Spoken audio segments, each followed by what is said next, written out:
Graça e paz, você está no Café com Palavra. Eu sou o pastor Igor Marçal e nós estamos aqui falando na nossa temporada sobre atos de justiça. Então, vamos lá, se você não curtiu o canal ainda, se inscreva no canal, ative as notificações, acompanhe aí toda segunda, quarta e sexta um vídeo aqui no Café com Palavra para você. Comigo aqui, pastor Zait e pastor Sandro, batendo esse papo aí nessa temporada. Tá bom, hein? O papo tá esclarecedor, estou gostando, né? Tá nos ajudando a discernir como caminharmos nessa prática tão relevante. E aqui nós vamos começar, vou começar aqui com o meu fiel escudeiro aqui do Café com Palavra, pastor Zait, né? Pastor Zait, descobri, pastor Sandro, que está famoso, rapaz, crescendo aí na escola. A gente tem uma escola ministerial, né? E na escola, uma das matérias são as nossas temporadas do café, né? Os alunos já, rapaz, o pastor Zait falou isso e gostei e tal. Falou, o pessoal gosta do pastor Zait lá, rapaz. O pastor Zait está famoso lá na escola ministerial. É bênção. Bom, nós vamos falar aqui, pastor Zait, sobre esse desafio que é os atos de justiça. Na nossa Jerusalém, estou fazendo aqui referência àquilo que Jesus falou, né? Temos que fazer discípulos em Jerusalém, Samaria, Judéia, confins da terra. Então, como é a vivência, né? Como deve ser essa prática? Como funciona, enfim. Comentário que você quiser fazer sobre os atos de justiça em Jerusalém e nos confins da terra, entendendo confins da terra como outras nações, né? Outras, enfim, lugares distantes dos quais também nós precisamos de alguma maneira tentar tocá-los, né? O que você tem para nos dizer sobre esse assunto? Bom, Jerusalém são os que estão mais perto, né? Mais próximos da gente. Começar, como Paulo usou a expressão, domésticos da fé, né? É verdade. Nós devemos primeiramente fazer o bem a eles, né? E que são os nossos co-irmãos aqui da igreja. E como o pastor Sandro, né, falou, se nós nos relacionarmos uns com os outros, né, irmãos da fé, nós vamos perceber que tem irmãos no nosso meio que têm necessidades. Verdade. E a gente, como corpo de Cristo, não pode deixar isso passar, né, despercebido. Eles são, sim, os primeiros a entrarem nessa lista de atos de justiça, né, para que nós possamos expressar o amor que o mundo precisa ver, né? O apóstolo João vai escrever na carta, uma delas, dizendo que o mundo vai reconhecer Cristo quando vê o amor, nós expressarmos o amor de Deus aqui, né? E nós precisamos, então, começar com aqueles que estão mais próximos de nós, nossos irmãos na fé. Muitas vezes tem uma necessidade de alimentação, pagar uma conta, água, luz, né? E às vezes eles estão aqui contribuindo na casa, né? Se dedicando, ofertando serviço, ofertando sua vida, e, né, não tem uma contrapartida assim, não que tenha que ter uma contrapartida como troca, né? Mas falta então uma liga aí se isso não acontecer, né? De a gente perceber, não, meu irmão tem uma necessidade, está passando uma prova, uma situação difícil, eu vou estender a mão, vamos prestar socorro, ajuda, auxílio. Então, esse Jerusalém, eu vejo que são esses, os nossos irmãos primeiramente, né? E assim também como aqueles que têm família, tem que socorrer os seus familiares, né? Os seus parentes primeiro, antes de tentar mandar uma oferta lá para outro país, né? Deve ajudar aqueles que são seus parentes, estão passando necessidade também. Muito bom. E aí, Sandrinho? Atos de justiça em Jerusalém, atos de justiça nos confins da terra. Quando a gente olha a questão de Jerusalém, nós vamos ver o convite é uma manifestação de dentro para fora. Então, a questão de dentro vai mostrar muito a essência, quem eu sou, como eu sou no meu habitat natural, porque muitas vezes a gente quer ser o super missionário na casa dos outros, né? Em lugares longínquos. Eu sempre brinco nas nossas aulas, que eu falo assim, o cara quer ser super aleluiado na África, só que na vizinhança dele ninguém sabe nem quem ele é. Ninguém nem sabe, ele não consegue fluir. Por quê? Porque lá na vizinhança é o que ele de fato é. Não tem a ver com o que ele está fazendo, mas tem a ver com o que ele está sendo, né? É aquela máxima, né? Que campo missionário não é para onde eu vou, mas onde eu estou, né? Então, essa ideia de atos de justiça ser limitado a somente lugares longínquos, a somente a ações, somente a campanhas, somente a multirões, isso eu acho muito complicado. Nessa pandemia, a gente teve a oportunidade de aprender bastante e de observar a essência das pessoas. Porque nesse período de pandemia não se podia fazer ações missionárias muito grandes, não podia fazer muitas ações sociais, não podia fazer ações de maiores expressões, né, digamos assim. Mas era o momento da gente mostrar quem a gente é, sabe? Onde se eu tenho um recurso, será que eu estou sabendo administrar bem com aqueles que estão próximos a mim? Será se eu estou olhando para a dor do meu irmão? E agora, mais do que nunca, ficou evidente quem está preocupado ou não em fazer algo de uma maneira genuína, ou quem está preocupado em fazer algo para criar, para levantar uma plataforma, ou para ter visibilidade. Lá na nossa congregação, nós criamos a seguinte máxima lá, né? Nesse período de pandemia, nós vamos cuidar uns dos outros. Todo recurso que vier, e para a glória de Deus, a gente recebeu muita doação. Nós cuidamos das pessoas que caminham conosco, dos seus familiares, e eu sempre fazia o convite. Se tiver alguém entre nós que está precisando ou tem um parente, por favor, nos procure. E foi tão legal porque a gente conseguiu cuidar uns dos outros, não houve necessitado algum, e a gente ainda teve recurso para cuidar dos de fora, né? E quando fala desses de fora, também é muito importante a gente esclarecer, igreja é uma só. Sim. Né? Nós nos reunimos em comunidades de fé distintas, enfim, na Samambaia, na Ceilândia, Itaguatinga, mas a igreja é uma só. E nós tivemos a oportunidade de ver exatamente a questão da essência das pessoas no cuidado, porque tinha pessoas que falavam assim, não, eu não vou cuidar porque ele não congrega comigo. Né? E aí nós desconstruímos isso e falamos, irmãos, igreja é uma só. Se uma pessoa nos procurar, nós temos que ser resposta para essa pessoa, né? Porque os pobres sempre vão estar entre nós, né?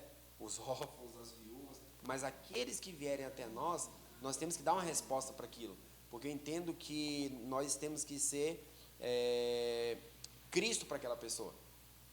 E aí, quando eu penso que se eu não cuido bem daqueles que estão próximos a mim, eu vejo como uma hipocrisia muito grande eu querer cuidar dos de fora. É pecado? Não, você pode cuidar, mas só que você não está entendendo o processo como um todo, porque você vai trazer escândalo, né? E sempre tem isso, querendo ou não, no meio da igreja, onde a pessoa fala, está cuidando de fora, mas esquece do parente, está passando fome. Ele está aí cuidando dos outros, abençoa o Brasil e o mundo, e o irmão dele está passando fome. O irmão dele não tem um remédio para dar para o filho. É exatamente isso que a gente precisa desconstruir, porque nós temos uma matriz bíblica, nós temos um princípio, nós temos um modelo que Jesus nos deixou. Sim, cuida dos daqui de dentro. Jerusalém vai remeter à questão doméstica, à questão de casa, à questão interna, à questão de dentro, para a partir daí eu estar habilitado para cuidar dos de fora, né? Porque senão isso soa muito ruim. E de fato isso é muito ruim. Você traz um escândalo e aí você salva os de fora e não consegue trazer os de dentro para conhecer o Senhor verdadeiramente. Não consegue. E é o que mais tem. Pessoas desenvolvendo muitas coisas, muitos projetos, muitas missões, e os seus familiares não querem nem saber de caminhar com a igreja, porque não conseguem enxergar essa verdade. Por que não enxerga? Porque nós não estamos tendo uma prática correta. Não seguimos a doutrina correta, e a partir daí a nossa prática ela vai ser errada. Por isso que é muito importante, irmãos, você que está nos assistindo, é muito importante a fundamentação bíblica. Toda a nossa movimentação ela tem que ser a partir das Escrituras. Porque senão a gente vai fazer muita coisa e errado. E quanto mais se faz, pior é.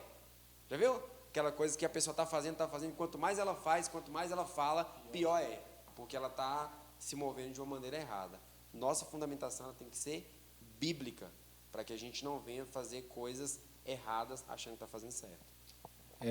Eu vejo assim, a gente gasta tempo, dinheiro, recursos humanos, pessoas, né, fazendo aquilo que Deus não mandou,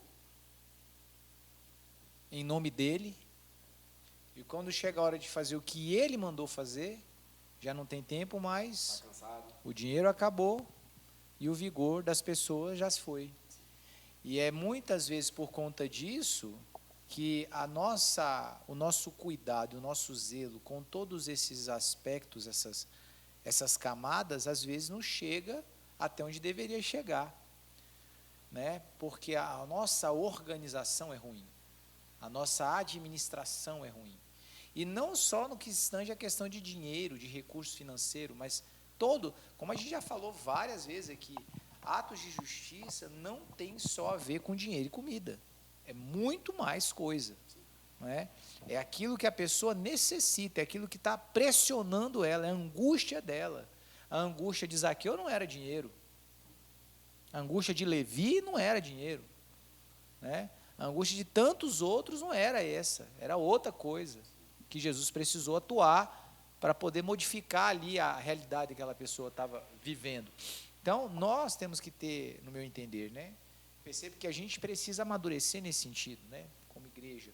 Perceber que essa queixa, às vezes, ela nem é justificada, né? A pessoa faz a queixa, é igual, por exemplo, Sandro trabalha na área de vendas, né? Tem equipes de vendas, né?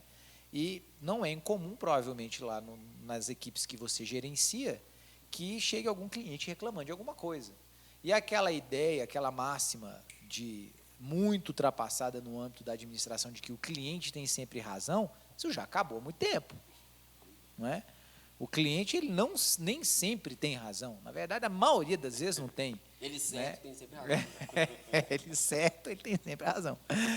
Mas a gente caminha dentro desse pensamento. Quem critica, né, ela tem a visão dela do negócio, né? Então, nem sempre essa visão está correta, mas a crítica dela, de repente, foi por causa de uma experiência ruim que ela teve, ok. Mas o ponto que eu estou querendo tocar é o quê? É que muitas vezes o fato de alguém olhar para nós e ver, olha, vocês não estão cuidando das pessoas próximas a vocês. E esse não cuidar não é, vocês estão investindo nas nações, mas não estão cuidando dos daqui. Então, vocês estão fazendo errado, né? Vocês estão priorizando errado. A crítica é correta, mas o que pega, às vezes, não é porque o recurso que tinha injetaram nas nações. O recurso dava para todo mundo. O problema é que a gestão foi ruim, né? Não porque o dinheiro que a pessoa mandou para as nações não deveria ter sido enviado. Deveria. Só que o que você talvez fez com o restante do dinheiro, fazendo aquilo que eu falei, o que Deus não mandou fazer, criando e gerando despesas, sabe, que não precisava, era exatamente o recurso que ia chegar na Jerusalém, que ia chegar na Judéia, que ia chegar na Samaria, e não chegou. E aí eu quis enviar o das nações para poder, fiz o das nações, e aí vem a crítica, porque a pessoa não está vendo o processo da gestão, ela só está vendo o que foi injetado lá e não foi injetado aqui. Então, às vezes, o problema não é que nós, por exemplo, nós somos uma igreja pequena, aqui, nós somos uma pequena comunidade, nós temos aqui uma média, acredito, de membros aí ativos entre 30 e 30 e poucas pessoas. Mas desde que começamos aqui com 5, foi assim que começamos, com 5 não, começamos com 3, desde que 5 com a minha família, né? Então, desde que começamos aqui com 6, né? Vou falar o número certo, né? Minha família, sempre investimos em missões, sempre, missões transculturais. Sempre investimos em trabalhos que priorizam atos de justiça dentro da sua prática de evangelismo lá fora. Mas nunca deixamos de assistir ninguém daqui de dentro. Daqui, dentro do cuidado, já saiu um monte de coisas simples a coisas complexas, não é? De cuidados mínimos, de é igual o pastor Zayt falou, de uma conta de água, de uma conta de luz, de uma cesta básica, a cirurgia, a mudança, a meio monte de coisa. Por que nunca faltou recurso? Administração correta. O recurso Deus injeta. Cabe a quem gerencia saber fazer isso. E olha, mais um ponto interessante. Nós estamos na segunda reforma da igreja em 2 anos. Na primeira gastamos um valor considerável, né, só a nível de entendimento de gestão. Na primeira nós gastamos uma média de quase R$6.000. Nessa nós vamos gastar R$10.000. Não paramos de investir em nações.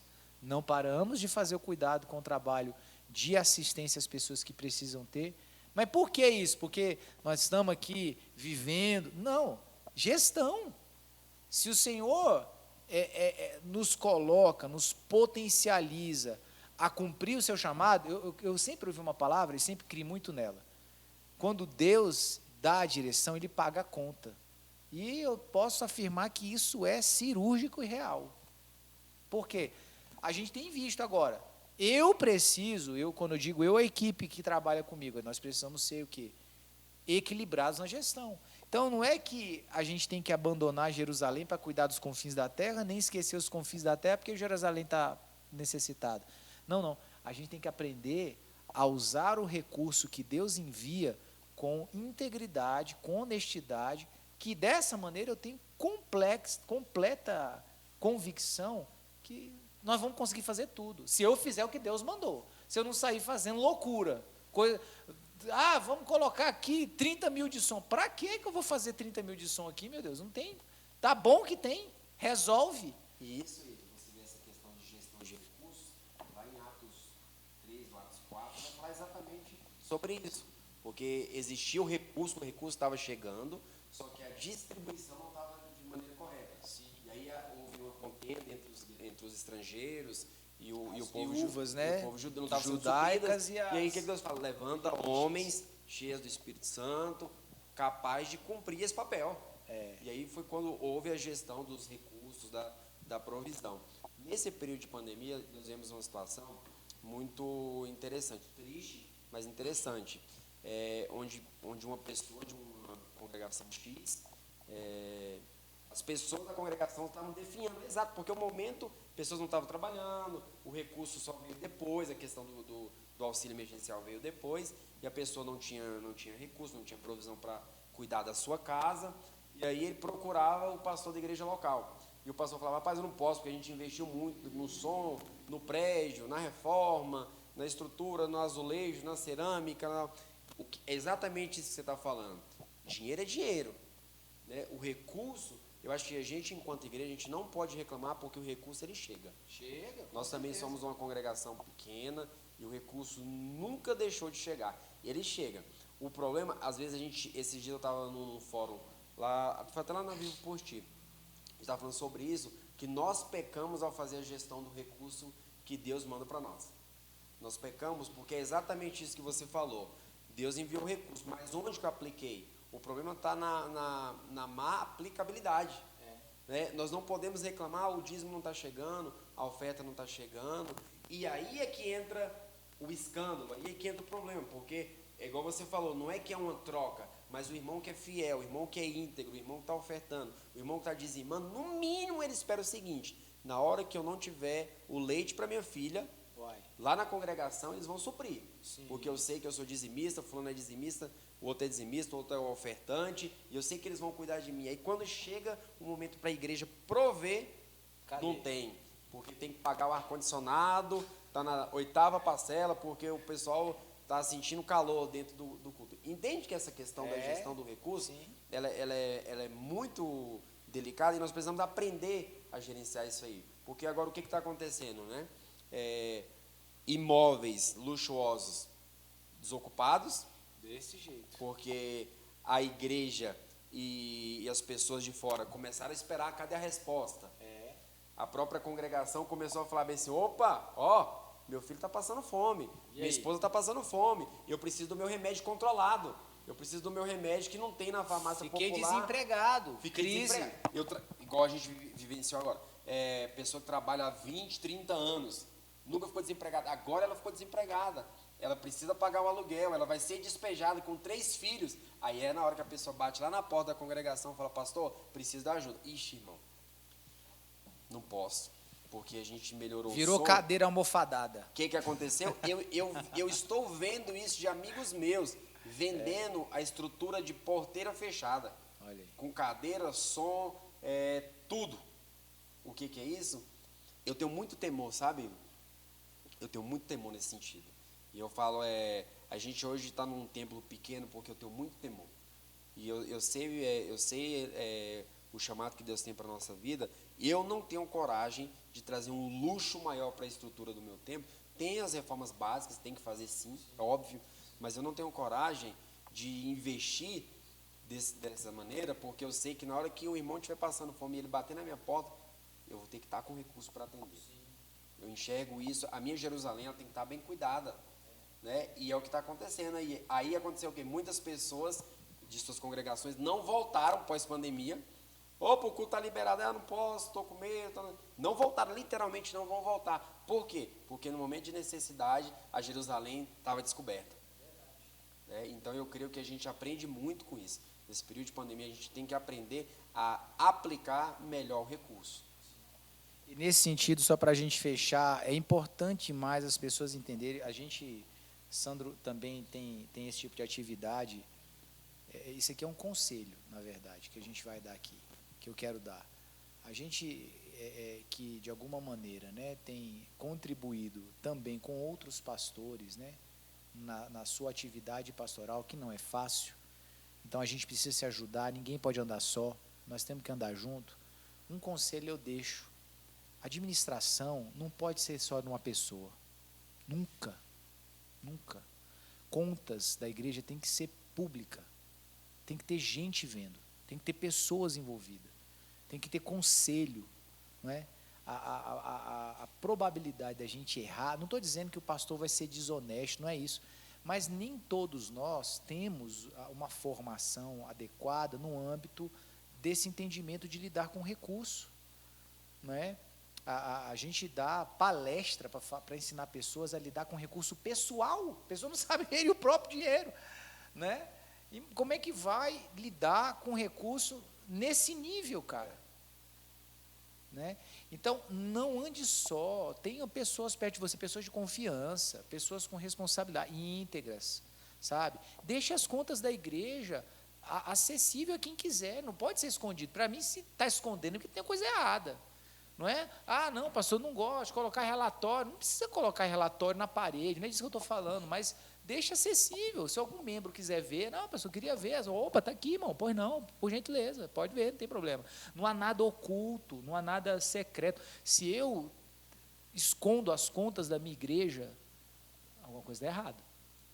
Você não acha? Sim. Se algum líder, algum obreiro, como é que anda, pastor? Uai, não é meu dinheiro, a empresa aqui não é minha, não tem empresa. Nós somos uma comunidade e como gestores daquilo que é de todos, a minha responsabilidade é infinitamente maior. É do Senhor e o Senhor concede à comunidade, né? Então, esse tipo de zelo e cuidado nos protege. Eu gosto de ser fiscalizado. Por quê? Porque isso é bom para mim. Isso me protege, isso me deixa num lugar, sabe, de proteção. E outra, se eu não sei fazer, eu preciso de alguém que me ensine, ou alguém que saiba, não é? Então, é importante você aprender a lidar com essas questões, a saber como que você divide aquilo que está sendo ordenado pelo Senhor, que passos você pode dar, até onde você pode ir, de que maneira você pode trabalhar. E não se trata apenas do administrativo, se trata de ter uma direção de Deus, não se trata de ter o dinheiro para fazer. E aqui eu fecho a minha fala dando esse exemplo. Abraão tinha todo o recurso para construir uma cidade, mas ele não fez. Não fez. Apesar de saber que aquela era a terra que Deus havia mandado, ele tinha dinheiro para mandar, para construir, para fazer as coisas, tinha gente para fazer, mas não fez. Por quê? Porque Deus não mandou. Deus mandou peregrinar, Deus não mandou construir casa. Então, em primeira instância, a gente tem que entender que o que a gente faz é espiritual.